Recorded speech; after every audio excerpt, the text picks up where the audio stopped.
Boa noite, meus irmãos. Graça e paz. Vamos para o momento, então, da palavra. Te convido a abrir sua Bíblia comigo lá em Marcos 10, de 46 ao 5. Marcos, capítulo 10. Última parte do capítulo 10. A partir de semana que vem, nós vamos entrar na última semana da vida de Jesus aqui na Terra, na verdade antes da sua morte, né? Quando Jesus entra ali em Jerusalém. Então esse é como se fosse o último momento ali de Jesus antes de entrar nessa última semana, ok? Que é do 11 até o 16. Todos acharam? Marcos 10, 46 ao 52. Vamos fazer uma primeira leitura com fé e com o coração aberto para ouvir e ler a palavra do Senhor, que diz assim. Marcos 10, 46, 52. E foram para Jericó. Quando Jesus saía de Jericó, juntamente com os discípulos e numerosa multidão, Bartimeu, um cego mendigo, filho de Timeu, estava sentado à beira do caminho. E ouvindo que era Jesus o Nazareno, começou a gritar: Jesus, filho de Davi, tenha compaixão de mim. E muitos o repreendiam para que se calasse. Mas ele gritava cada vez mais: Filho de Davi, tenha compaixão de mim. Jesus parou e disse: Chamem o cego. Chamaram então o cego, dizendo-lhe: Coragem, levante-se, porque ele está chamando você. Atirando a capa para o lado, o cego levantou-se de um salto e foi até onde estava Jesus, que lhe perguntou: O que você quer que eu lhe faça? O cego respondeu: Mestre, que eu possa ver de novo. Então Jesus lhe disse: Vá, a sua fé salvou você. E imediatamente passou a ver e foi seguindo Jesus estrada afora. Até aqui a palavra de Deus. Mais uma vez, Senhor, pedimos que o Senhor fale aos nossos corações com a sua palavra, que possamos sair daqui transformados, assim como o cego Bartimeu, passando a enxergar a verdade da tua palavra. É o que oramos em nome de Cristo. Amém. Quando foi a última vez que você clamou ao Senhor por uma libertação, por algum problema, por algo na sua vida em que você entrou em um desespero tão grande que não sabia mais o que fazer, e aí você clamou ao Senhor? Essa palavra clamar, ela tem um peso muito forte. Não é somente um pedido. Senhor, eu gostaria de tal coisa. Esse clamor, ele é um clamor humilde. É um pedido humilde, é um pedido desesperado. É um pedido que você não sabe o que vai acontecer com a sua vida se esse seu pedido não for atendido. No ano mais ou menos 600 antes de Cristo, e para quem foi na casa do Batista nessa sexta-feira, vai estar adiantado sobre um pouco desse assunto, né? No ano 600 antes de Cristo, o que aconteceu com Jerusalém, né, com Israel, principalmente a tribo de Judá? Israel, que deveria ser o povo de Deus, povo eleito de Deus, e principalmente Judá, que eram os remanescentes, aqueles que continuaram seguindo ao Senhor, mesmo quando todas as outras tribos, as outras 11 tribos se misturaram. A tribo de Judá foi a única tribo que permaneceu fiel ao Senhor. Em 722 foi quando Samaria, que era a mistura de todas as outras tribos com outros povos, então já não existia mais povo de Israel. Em 722, ali das outras tribos, Era tudo misturado. Samaria, que era a capital ali desse povo, da tribo, da outra tribo, o que aconteceu foi que eles foram cativos, feitos cativeiros e caíram. Depois de um tempo, Judá foi o que permaneceu fiel ao Senhor. No entanto, chegando mais ou menos a 600 a.C., então 122 anos depois da queda de Samaria, em 600 a.C., Judá, que deveria ser fiel ao Senhor, também entrou em corrupção. O povo também não estava mais buscando ao Senhor. Havia muitos problemas, muita destruição, desvio de conduta, desvio da justiça. E é quando surgem alguns profetas para trazer a última consequência a este povo também. Assim como Samaria foi feito cativeiro em 722, agora Judá também, em 586 a.C., eles também seriam feitos cativos por um povo chamado dos babilônios e depois os sírios, pelo rei Nabucodonosor e depois o rei Dário. E é onde acontece a história que a gente conhece como a história de Daniel. Acontece nessa época, um pouco depois que o povo foi cativo. Mas antes de acontecer isso, nesse meio de tempo em que as pessoas estavam totalmente corrompidas, surgem alguns profetas. Um desses profetas era Isaías, que trouxe essa sentença contra o povo. Outro profeta foi Ezequiel, e Ezequiel também trouxe essa sentença nessa época. Outro foi Jeremias, e é onde nós conhecemos pelo livro de Jeremias e também Lamentações de Jeremias. Lamentações de Jeremias, ele é um livro depois da queda de Jerusalém, aonde Jeremias ele só escreve lamento ao Senhor. Senhor, por que isso foi acontecer com a gente?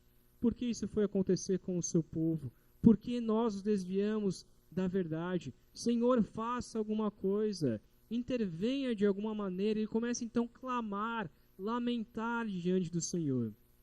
E outro também é Abacuque, onde nós vimos lá na casa do Batista um pouco sobre a história de Abacuque. E no começo, Abacuque ele começou a clamar ao Senhor, dizer: Senhor, por que você não faz nada diante de toda essa situação? Porque o Senhor vê toda a maldade que acontece no mundo e o Senhor não faz absolutamente nada. E começa a clamar ao Senhor. E muitas vezes é o nosso clamor também. Diante de muitas situações em nossas vidas, nós também clamamos ao Senhor, dizendo: cadê você? Por que você não faz nada? No entanto, no final do seu escrito, Abacuque, ele entende quem é o Senhor. O Senhor se revela a ele e mostra que o Senhor é um Deus justo. E então Abacuque, ele escreve uma oração, ao qual no final, que a gente conhece, ele diz: ainda que a figueira não dê fruto, ainda que a videira não dê fruto, a figueira, figos, a videira, fruto, eu ainda continuarei louvando ao Senhor. No meio do clamor, ele percebe a graça do Senhor. A história que nós vamos ver hoje, que é a história do cego Bartimeu, fala muito sobre clamor. E o momento em que o homem chegou em um desespero tão grande, que a única solução para a sua vida foi clamar ao Senhor. E eu sei que talvez você esteja passando por isso neste momento, em que você está clamando ao Senhor por algo, mas muitas vezes não vê resposta. No entanto, Bartimeu, ele é a prova de que o Senhor nos responde. Ele é a prova de que o Senhor cuida de nós, que é o que nós veremos então no dia de hoje. Principalmente a melhor forma que Jesus cuida de nós ao trazer a salvação, que é o que veremos. Primeira parte do texto aqui que nós veremos, é que quem precisa de Jesus clama por compaixão. Quem precisa de Jesus realmente clama ao Senhor, clama a Jesus por compaixão. Eu quero ler, o texto é curto, eu quero ler novamente, para ficar bem gravado na nossa mente esse texto.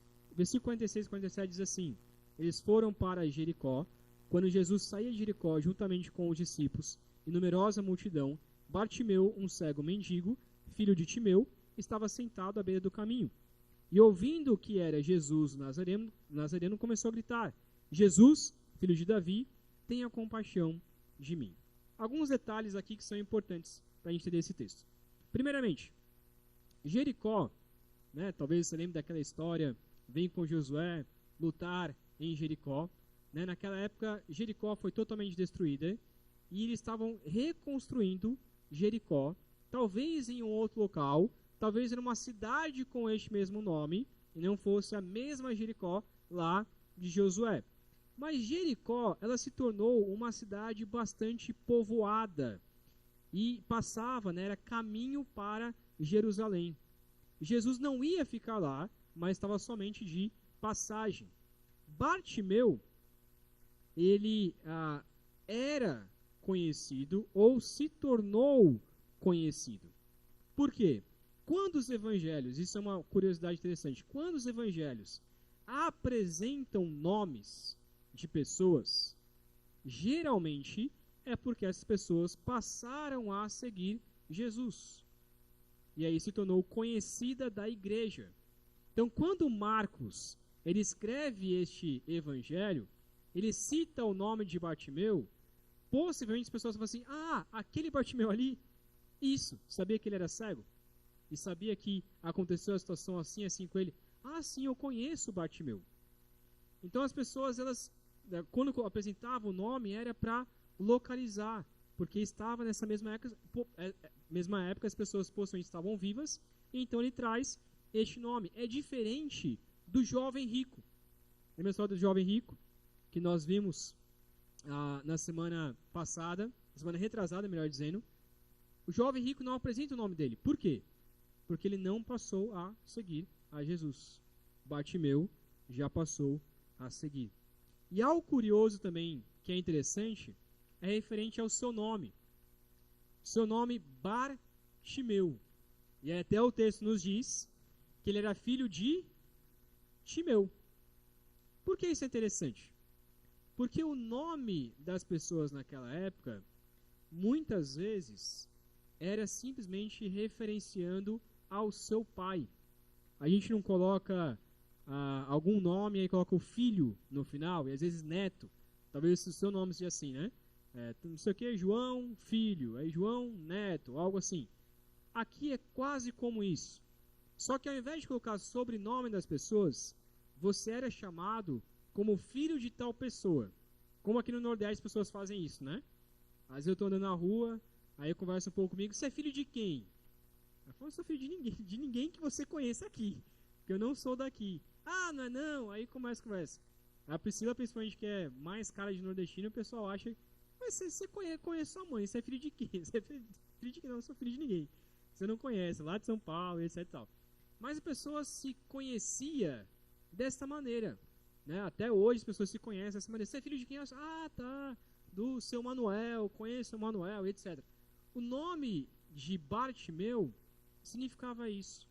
Bar era uma palavra em hebraico que significa nada mais do que filho, filho de.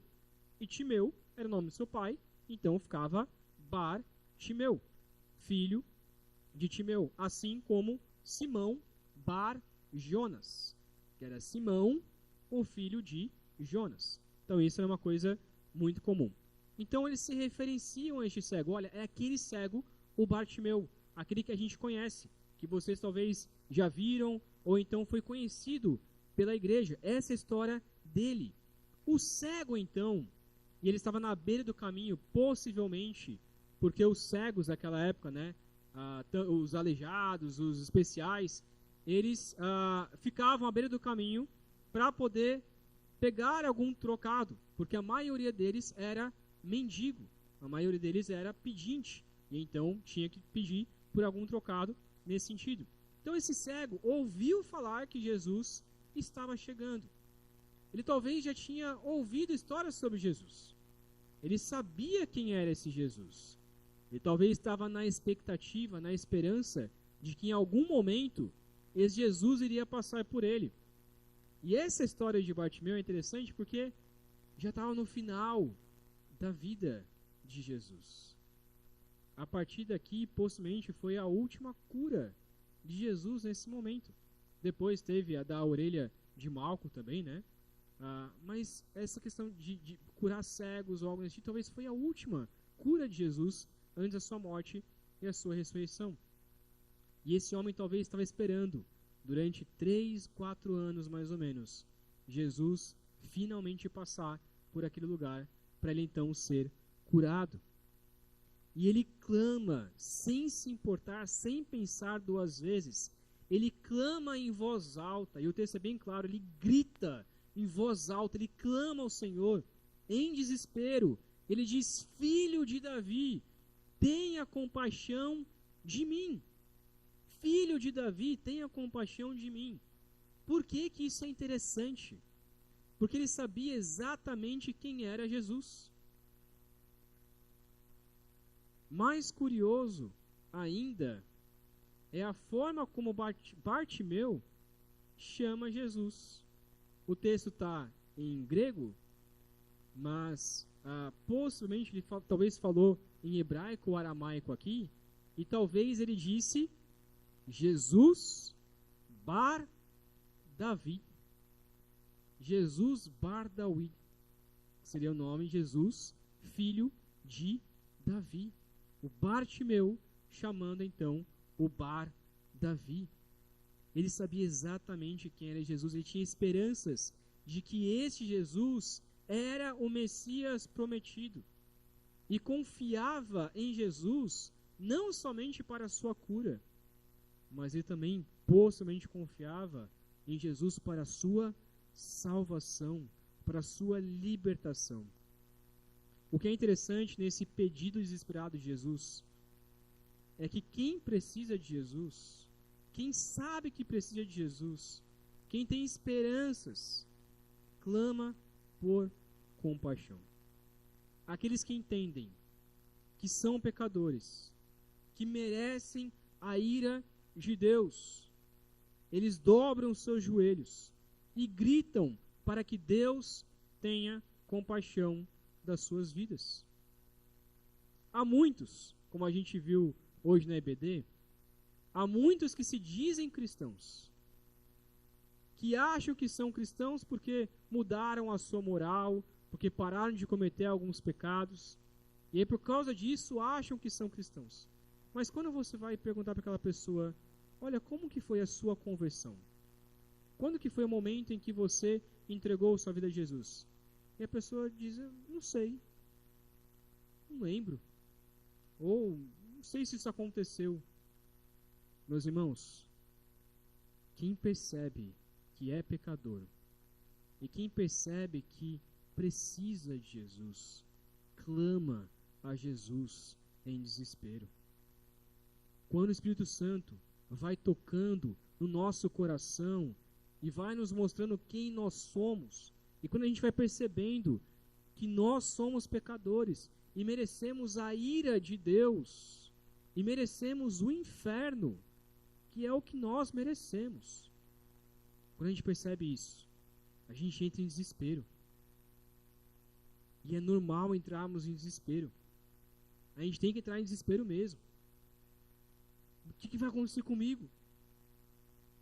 Como que eu posso ser salvo? Como que eu posso ser liberto? E a resposta é Jesus. Você percebe que você precisa de Jesus. E você precisa gritar ao Senhor, Senhor, me salva. Senhor, por favor, me salva. Eu não mereço salvação, mas me liberte. Este cego estava dizendo, Senhor, eu não mereço nada do Senhor, mas você é o filho de Davi. Tenha compaixão de mim. Eu não mereço ser liberto, não mereço ser salvo, não mereço cura nenhuma, mas tenha compaixão de mim. O cristão clama ao Senhor ao saber que não merece salvação, mas confia na graça do filho de Davi. Segundo ponto, é que Jesus, ele atende a cada um que clama com persistência. Olha o que diz versículo 48 e 49. E é até estranho que até no final da vida ali, Jesus já tinha passado por muito tempo, e ainda assim tinha gente que queria calar as pessoas. Que diz assim, 48 e 49. E muitos o repreendiam para que se calasse. Ei, fala nada não, fica quieto. Mas ele gritava cada vez mais e cada vez mais alto: Filho de Davi, tenha compaixão de mim. Jesus parou e disse: chamem o cego. Chamaram então o cego, dizendo: coragem, levante-se, porque ele está chamando você. As pessoas queriam calar este cego, possivelmente por dois motivos. Talvez um ou talvez outro. Primeiro é que talvez ele era somente um cego mendigo atrapalhando o mestre Jesus. As pessoas, a multidão que seguia Jesus, ainda tinha essa consciência que Jesus merecia algo, estava agora indo para Jerusalém, e alguns talvez estavam naquela expectativa que Jesus, entrando em Jerusalém, iria destruir o reinado de César e agora passar a reinar no trono ali e dominar sobre os romanos, sobre os judeus e sobre todos os povos. E aí aparece um mendigo para atrapalhar Jesus. Não, fica quieto. Não, você não está entendendo quem é esse Jesus aqui, que a gente vai coroar como rei ao entrar em Jerusalém, e você atrapalhando ele. Talvez era isso. Ou porque ele estava dizendo que Jesus era filho de Davi. E alguns ali talvez estavam pensando: não, peraí, aí já é exagero. Ok, Jesus é um grande profeta, é um grande mestre, mas você colocar Jesus como filho de Davi, aí já é exagero. Porque apesar de Jesus, de fato, ser filho de Davi, ser descendente do rei Davi, este título, filho de Davi, era um título messiânico, era um título para o Messias, para quem viria para libertar Israel. E este homem acreditava nisso. Este homem acreditava que Jesus não era um mero profeta, não era um mero mestre, um mero rabino. Esse Jesus era o Messias, era o Messias. Era aquele que deveria vir para libertar Israel. Ele cria nisso, mas as pessoas queriam calá-lo. Não, fica quieto. Não diga isso sobre este homem. Não diga isso sobre Jesus. Jesus era uma mera pessoa. Não diga isso. Mas esse homem não se aguenta. Ele começa a clamar ainda mais desesperado. Para nós, isso é algo muito semelhante. O que acontece inúmeras vezes com muitos cristãos, e talvez isso aconteceu com a sua vida também. Você, talvez, antes de se converter, você começou a pensar: poxa, eu quero ir para a igreja, eu quero conhecer a Jesus, eu quero entender quem é esse Jesus. E talvez você teve colegas e amigos que falaram assim: não, cara, você está maluco? Você está doido? Ir para a igreja fazer o quê? O que você ganha indo para a igreja? Vai fazer o que lá? Você quer seguir esse Jesus? Para que você quer seguir esse Jesus? Que diferença vai fazer seguir esse Jesus? Eu tinha um colega, um amigo meu, e eu sempre conto essa história, né, que eu perdi uma amizade que para mim era muito importante. Que quando eu passei um tempo desviado, eu voltei para o Evangelho, e quando eu voltei, esse meu amigo que saía comigo, bebia e fazia um monte de coisa, ele chegou para mim e falou assim: Samuel, se você se converter, se você virar evangélico de novo, que ele sabia que eu já era, se você começar a ir para a igreja, esquece a minha amizade contigo. Eu trabalhava com ele. A gente trabalhava das 2 até meia-noite, 1h da manhã. 2 da tarde até meia-noite, 1h da manhã. Numa pizzaria. Só eu e ele trabalhando. Eu pizzaiolo, ele forneiro. Imagina passar 3 a 4 meses trabalhando com uma pessoa e a pessoa não conversando mais contigo, só pelo simples fato de porque você passou a seguir Jesus. E às vezes eu ficava assim, rapaz, será mesmo que eu tenho que seguir a Jesus? Perder uma amizade para poder seguir a Jesus. As pessoas vão querer fazer isso. Elas vão fazer de tudo para que você não siga a Cristo. Rapaz, não vai para esse negócio não. Não vai para esse negócio de crente, inventar esse negócio de ser crente. Não dá certo não. Mas cada vez mais que as pessoas tentam te impedir, o coração do cristão, daquele verdadeiramente crente, está clamando cada vez mais. Bartimeu não se importou nem um pouco com esta fala. Nem um pouco. Enquanto as pessoas falavam assim, fica quieto, ele clamava ainda mais, gritava ainda mais alto e ainda por mais tempo, ao ponto de todos talvez ouvirem este cego clamando pelo Senhor. E Jesus atende ao pedido e manda, chama ele. Jesus atende a cada um que clama com você. Muitas vezes, não só falando de salvação, mas muitas vezes, nós fazemos um pedido ao Senhor uma vez na vida, e depois a gente diz, nossa, o Senhor não me respondeu. Você pediu uma vez, sem insistência alguma, sem persistência alguma, e ainda fica chateado porque o Senhor não te respondeu. A gente tem que pedir ao Senhor com persistência, com insistência, e clamar ao Senhor constantemente. Senhor, tenha compaixão de mim. Senhor, tenha compaixão de mim. Senhor, me ajude. E não só dizer, já pedi uma vez na vida e o Senhor não me respondeu. Peça mais vezes. Peça constantemente, persistentemente, porque Jesus é misericordioso e Ele atende a cada um que clamar por Ele.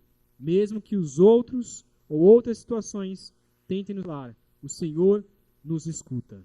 O Senhor escuta aquilo que a gente clama e que a gente diz. E o terceiro ponto, versículos 50 ao 52. Quem tem fé em Jesus recebe a sua salvação. Quem tem fé em Jesus recebe a sua salvação. Versículo 50 e 52 diz assim: atirando a capa para o lado, o cego levantou-se de um salto e foi até onde estava Jesus, que lhe perguntou, o que você quer que eu lhe faça?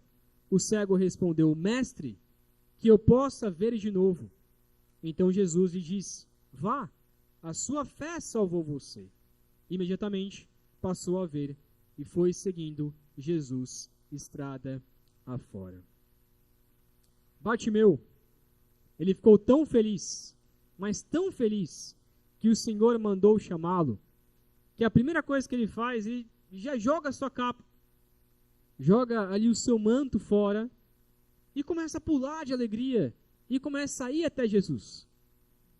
Tente imaginar essa situação, de um homem cego, de repente pula, e começa a pular de alegria, e não está nem sabendo para onde ele vai, não sabe nem para que lado caminhar, mas ele simplesmente começa a correr, começa a caminhar, sabe-se lá para onde ele foi, e as pessoas começam talvez levar até Jesus, ele se levanta e vai até onde Jesus estava. Como ele foi até onde Jesus estava a gente não sabe, mas ele vai de alegria, porque Jesus atendeu ao seu pedido.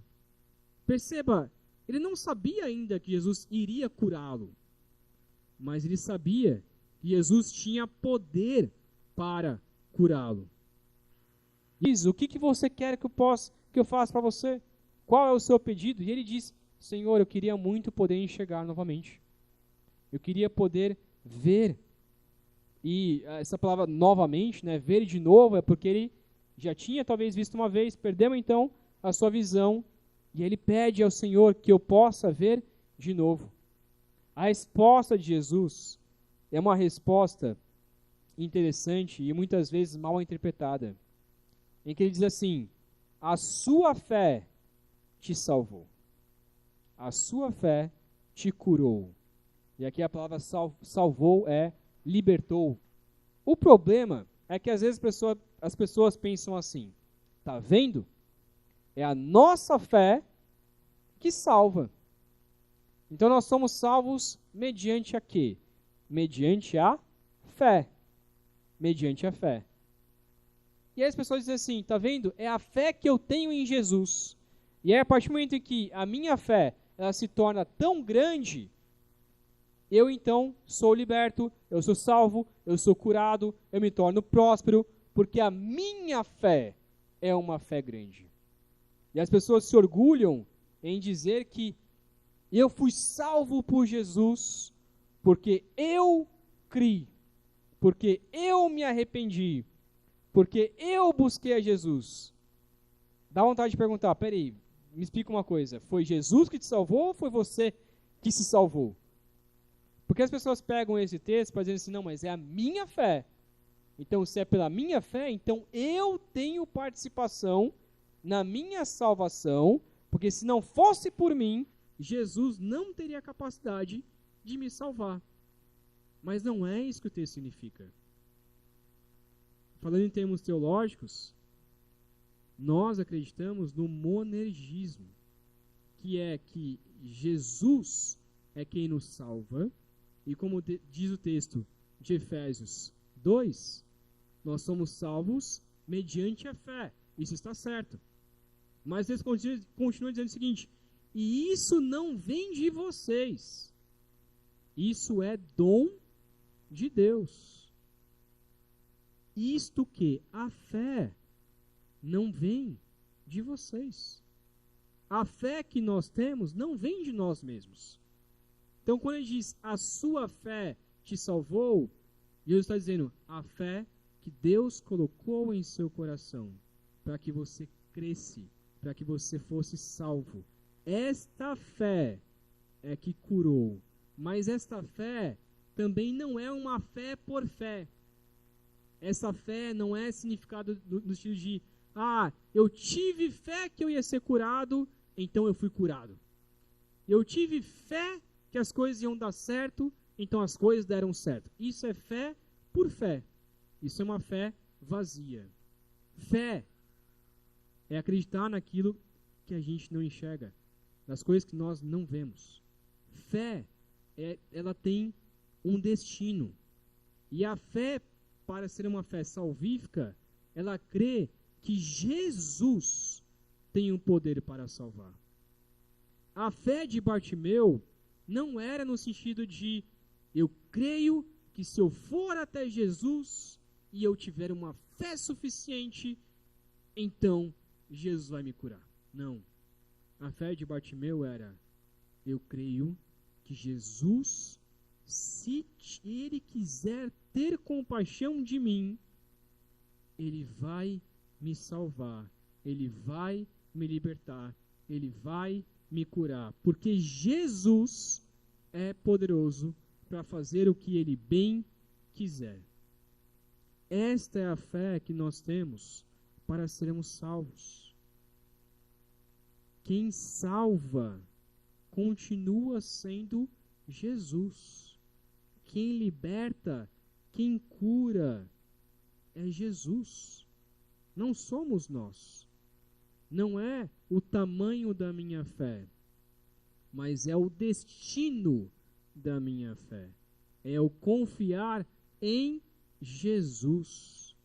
E eu entender que se Jesus quiser me curar, Jesus quiser me libertar de uma opressão, de algum problema, se Jesus quiser me salvar, ele pode. Quando Abacuque, como eu falei no início, clamou ao Senhor, ele não ficou se reclamando. Não ficou lá se reclamando para si mesmo. Disse, poxa, por que Israel está tão corrupto? A primeira coisa que Abacuque fez foi clamar ao Senhor. Ele colocou um destino. Ele foi até ao Senhor em oração. Ele clamou ao Senhor, pedindo ajuda e libertação. E o Senhor respondeu, sim, eu vou trazer justiça sobre Israel. A resposta do Senhor foi uma resposta que Abacuque não queria. Porque Porque Deus diz, eu vou trazer a justiça, e Israel vai ser cativo. Mas no final, como a gente já disse, ele clama ao Senhor, ele louva ao Senhor, ele diz, ainda que a figueira não floresça, ainda que não haja fruto na videira, ainda assim eu vou permanecer, ainda assim a minha alegria é o Senhor. Um pouco antes, o texto diz que o justo viverá pela sua fé. Por que Abacuque foi justo? Por que Abacuque foi considerado justo e considerado como justo que vive pela sua fé? Porque Abacuque, ele foi clamar a uma pessoa, ao Senhor. Ele tinha fé no Senhor. Ele não tinha fé em si mesmo. Não tinha fé em Israel. Não tinha fé nas coisas. Eu tenho fé que as coisas vão dar certo. Não, ele tinha fé no Senhor.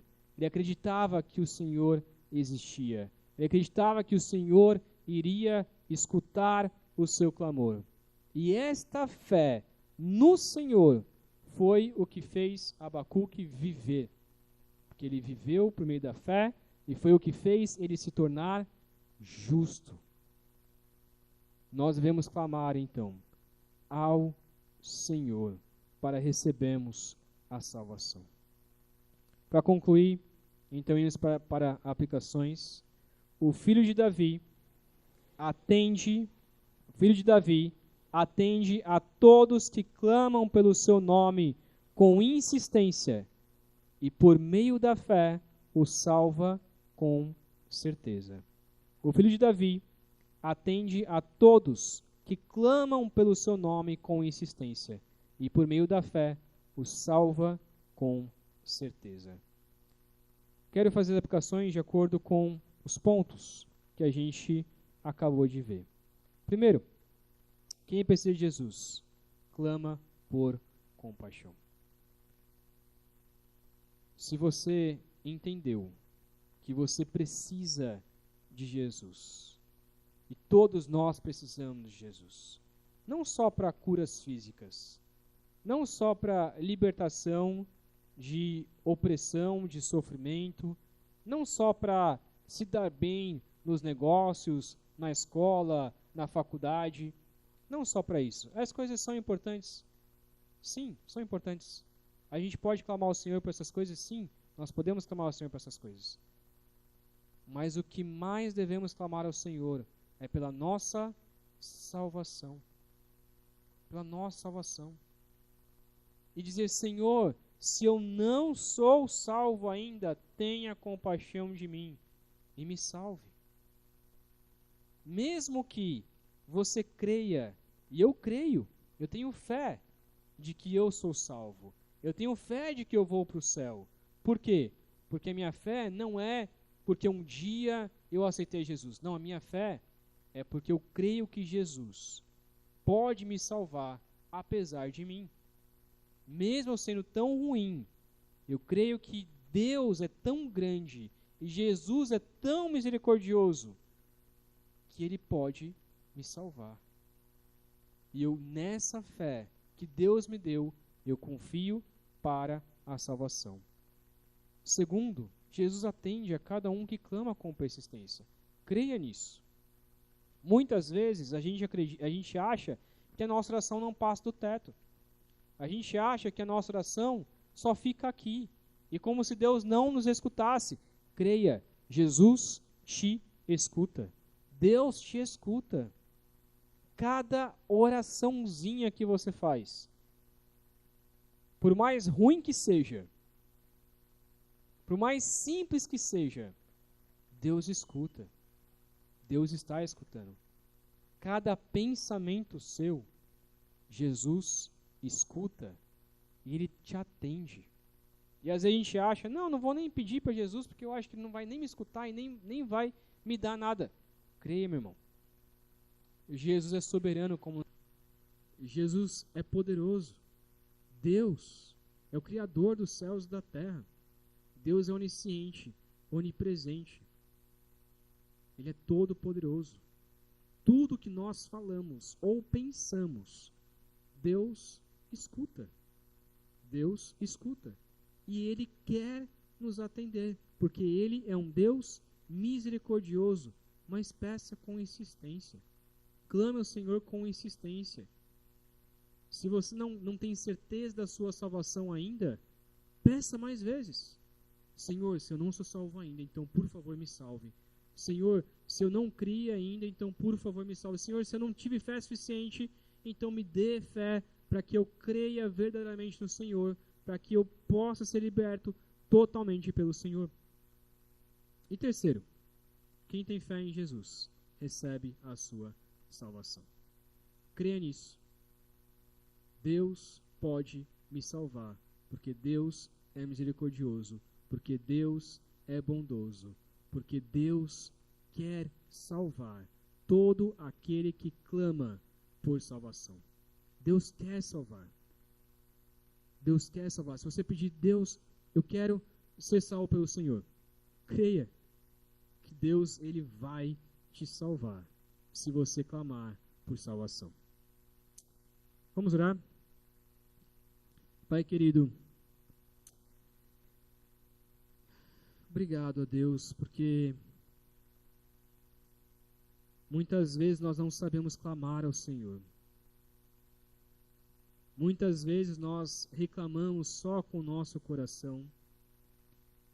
Muitas vezes a gente sente tanta angústia no nosso coração e esquecemos de falar contigo. Nos ajude, ó Pai, assim como este cego, que clamou pela libertação, clamou para passar a enxergar. Mas esse cego, ele tinha fé no Filho de Davi. E esta mesma fé que nós queremos ter. A fé de pedir, de clamar com insistência. A fé de acreditar que Jesus nos atende. A fé de acreditar que toda oração que nós fazemos, o Senhor nos escuta, porque o Senhor é um Deus bondoso, porque o Senhor é um Deus misericordioso. Nos dê uma fé suficiente para crer que o Senhor quer nos salvar, apesar de nós. O Senhor quer nos salvar não porque nós merecemos a salvação, não porque nós somos melhores do que outras pessoas, não porque nós queremos ser escolhidos porque somos mais importantes. Pelo contrário, nós sabemos, ó Deus, que o Senhor escolhe a quem o Senhor quer, não por nós mesmos, mas por pura graça e misericórdia do Senhor. Nos faça acreditar, ó Deus, que mesmo a gente sendo tão pecador assim, ainda assim, o Senhor pode nos salvar, porque o Senhor tem poder. Basta clamarmos, basta orarmos, basta crermos em Jesus. Nada mais é exigido, somente crer, e então será salvo. Nos ajude a ter esta fé, ó Deus.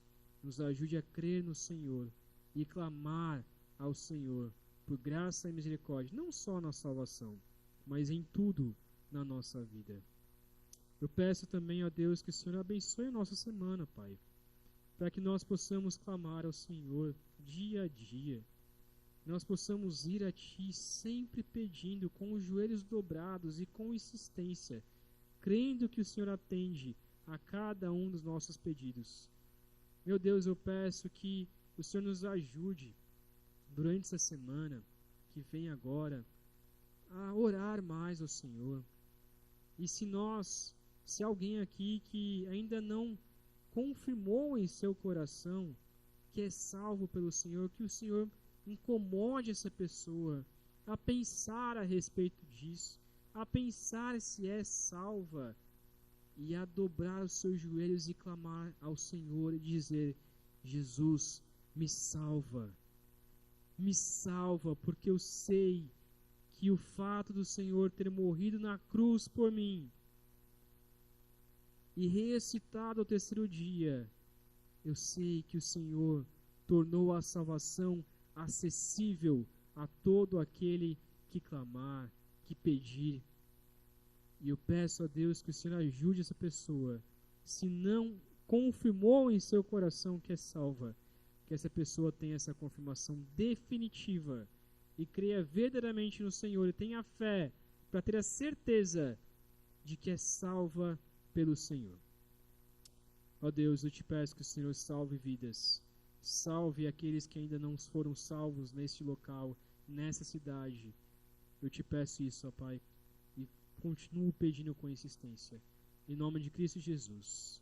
E também peço a Deus que a graça de Cristo Jesus, que o amor de Deus Pai e a consolação do Teu Santo Espírito esteja conosco nessa semana e para todo sempre. Em nome de Cristo. Amém, amém e amém.